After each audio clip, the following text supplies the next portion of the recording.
depuis hier soir déjà. Le lieu où je suis descendu à Douala est entièrement bouclé par les forces de maintien de l'ordre. Et alors que je m'apprêtais à sortir pour venir à votre rencontre au siège du mouvement pour la renaissance du Cameroun à Douala, à Deido, on m'a fait savoir que non seulement il y avait eu un renfort des éléments des forces de maintien de l'ordre autour du bâtiment ou de l'immeuble où je suis descendu, mais également qu'il était impossible d'accéder au siège de notre parti à Douala. Le professeur Maurice Kamto nous informe qu'il est bloqué par les forces de maintien de l'ordre dans sa résidence à Douala alors qu'il s'apprêtait à sortir pour aller au siège du MSC à Deido pour rencontrer ses militants. Salut tout le monde, ici votre humble serviteur Mano Sabi. Je vous invite à regarder cette vidéo jusqu'à la fin. Mais avant tout, je vous souhaite d'abord les bienvenus sur ma page Facebook et ma chaîne YouTube. Et si vous n'êtes pas encore abonné sur ma page Facebook et ma chaîne YouTube, n'hésitez pas de vous abonner et surtout d'activer la cloche de notification pour ne pas rater mes prochaines vidéos. Comme je vous disais tantôt, le professeur Maurice Kamto a fait une vidéo question d'informer le peuple camerounais et ses militants qu'il est bloqué dans sa résidence à Douala par les forces de maintien de l'ordre. Et on lui fait comprendre qu'il doit retourner sur Yaoundé sans toutefois aller au siège du MSC, travailler avec ses militants et rencontrer le peuple camerounais, tous ceux-là qui sont sortis ce matin pour venir le saluer. Regardez la vidéo et on se retrouve à la fin pour un petit débriefing. Mes chers compatriotes, je vous envoie mes saluts fraternels, républicains et patriotiques. Je suis arrivé à Douala hier dans la nuit. Je dois vous dire d'emblée que, en accord avec nos camarades sur place, nous avions informé les autorités en charge du maintien de l'ordre de la ville de Douala de la date effective de notre arrivée et des étapes de notre séjour à Douala ce dimanche, suivi par notre départ vers Yaoundé. Il n'y a donc aucun effet de surprise pour les autorités en charge du maintien de l'ordre de la ville de Douala. Nous avons été totalement transparents et nous avons voulu que cela se fasse de façon républicaine, avec leur accompagnement, avec leur encadrement, parce que nous sommes profondément attachés à la paix dans notre pays.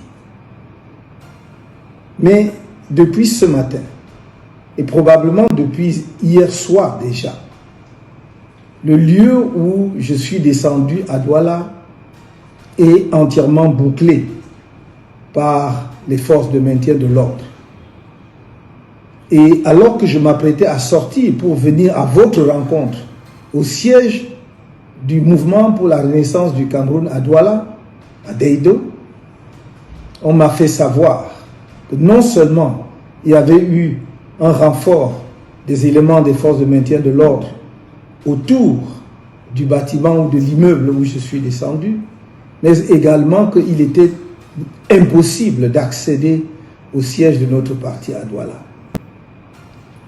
C'est un comportement que nous avons du mal à comprendre. Parce que manifestement, il ne s'agit pas d'un souci de maintien de l'ordre. Car si tel avait été le cas, le seul fait que nous-mêmes nous ayons porté spontanément toute l'information à la connaissance des forces de maintien de l'ordre aurait dissipé toute inquiétude par rapport au risque de dérapage. Au demeurant, jamais les citoyens camerounais qui, à chaque fois que j'ai fait un déplacement ici ou ailleurs, sortent massivement pour venir à ma rencontre, jamais ces Camerounais n'ont créé le moindre incident. Depuis 13 ans que le mouvement pour la renaissance du Cameroun existe. Alors la question se pose, que veut-on exactement de nous? Il y a environ 2 ou 3 ans, On m'a expulsé de la ville de Douala comme un citoyen du monde sans attache avec le Cameroun dans mon propre pays. Et voilà que cette opération se renouvelle aujourd'hui. Je dois dire que on nous a rapporté une information suivant laquelle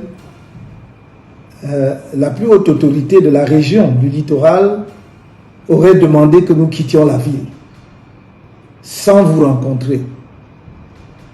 Et nous avons dit à ces personnes de bien vouloir demander à monsieur le gouverneur de nous faire tenir son arrêté interdisant notre présence dans la ville de Douala, l'interdiction pour nous d'aller et venir au Cameroun. La réponse serait que nous n'avons pas déclaré la réunion publique ou la manifestation publique, je ne sais pas comment il l'a appelé, par conséquent, il ne pouvait rien interdire. Mais nous n'avions pas à déclarer quoi que ce soit parce qu'il n'y avait rien à déclarer. Est-ce qu'un Camerounais de surcroît, dirigeant d'un parti politique, pour se déplacer, pour aller tenir une réunion au siège de son parti, pour aller à la rencontre de ses camarades, pour une réunion qui se voulait du reste brève, doit faire une déclaration? Jamais par le passé un tel argument ne nous a été opposé, et du reste, il aurait été manifestement contraire aux lois de la République. Nous voulons donc dire aux autorités de la région, de la ville, qu'il est inutile de créer la tension entre les Camerounais. Les Camerounais demandent simplement à rencontrer leurs dirigeants. Un des dirigeants politiques du pays, disons des partis politiques du pays, mais personne ne peut interdire aux Camerounais d'exprimer leur affection vis-à-vis de tel ou tel leader.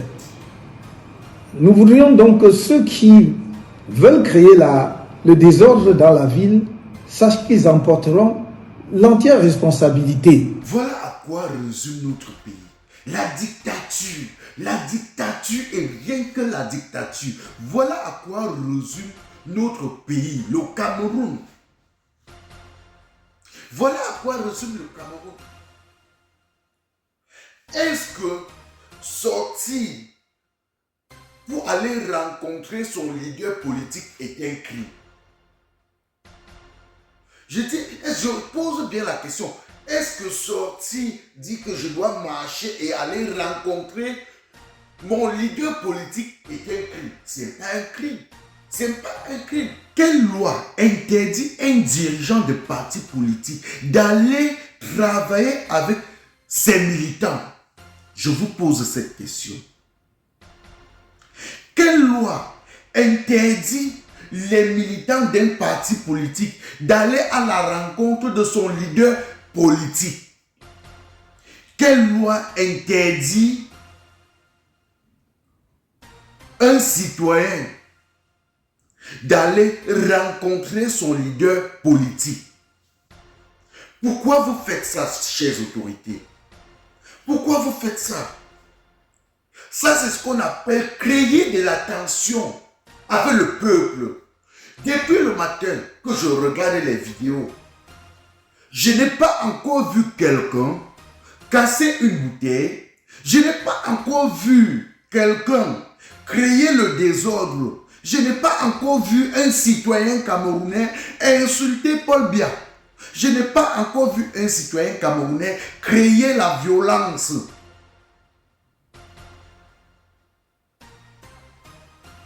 Tout au complet, ils sont en train de marcher en prônant la paix. La paix et rien que la paix.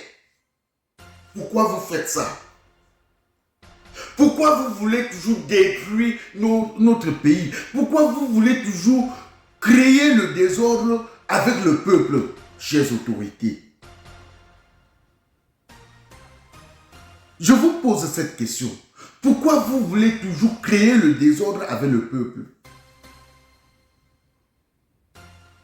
Est-ce que dire que je dois aller saluer mon leader politique est un problème? Est-ce que dire que je dois aller siéger avec mes militants est un problème? Chers autorités, ayez honte. Ayez honte. Arrêtez de créer la tension avec le peuple camerounais. Respectez ce peuple camerounais. Le professeur Maurice Kamto est un citoyen camerounais.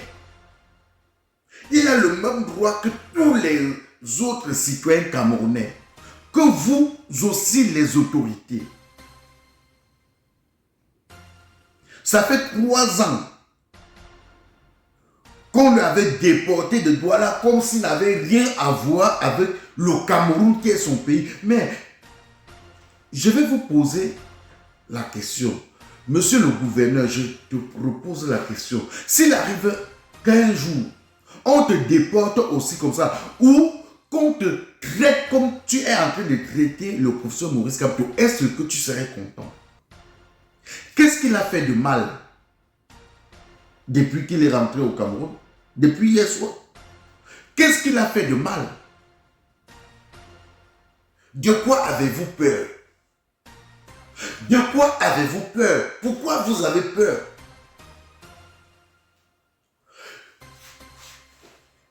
N'ayez pas peur si vous avez confiance en vous. Si vous avez confiance en vous. Le professeur Maurice Kamto n'est pas un criminel. Ce n'est pas un djihadiste. C'est le leader d'un parti politique. Et présentement, il est le meilleur opposant au Cameroun. Et il est mieux placé pour diriger ce pays. Parce qu'il a le meilleur plan politique. Contrairement aux autres opposants. Contrairement au parti au pouvoir. Il fut une fois le parti au pouvoir nous avait parlé du Cameroun, des grandes ambitions pendant la campagne électorale. Ils ont été réélus selon le résultat qu'on nous avait donné.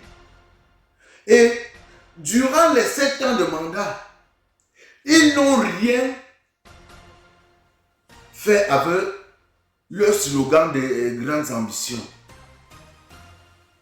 Et l'année électorale qui suivait, ils nous ont parlé des grandes réalisations, le Cameroun des grandes réalisations. Et ils ont été réélus selon le résultat qu'on nous avait donné. Et cette année s'est écoulée.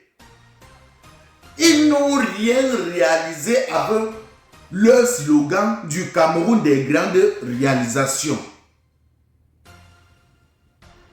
Et l'année électorale qui suivait, ils nous ont parlé du bout du tunnel. Et ils ont été réélus selon le résultat qu'on nous avait donné. Voilà que 7 ans s'est encore écoulé. Ils n'ont rien fait avec le slogan du bout du tunnel. Et l'année électorale qui suivait, 2018, ils nous ont parlé de la force de l'expérience. Et ils ont été réélus selon le résultat qu'on nous avait donné. Cette année s'est encore écoulée. J'ai dit 7 ans s'est encore écoulé. Rien de choses. Rien. 2-0 Macabo.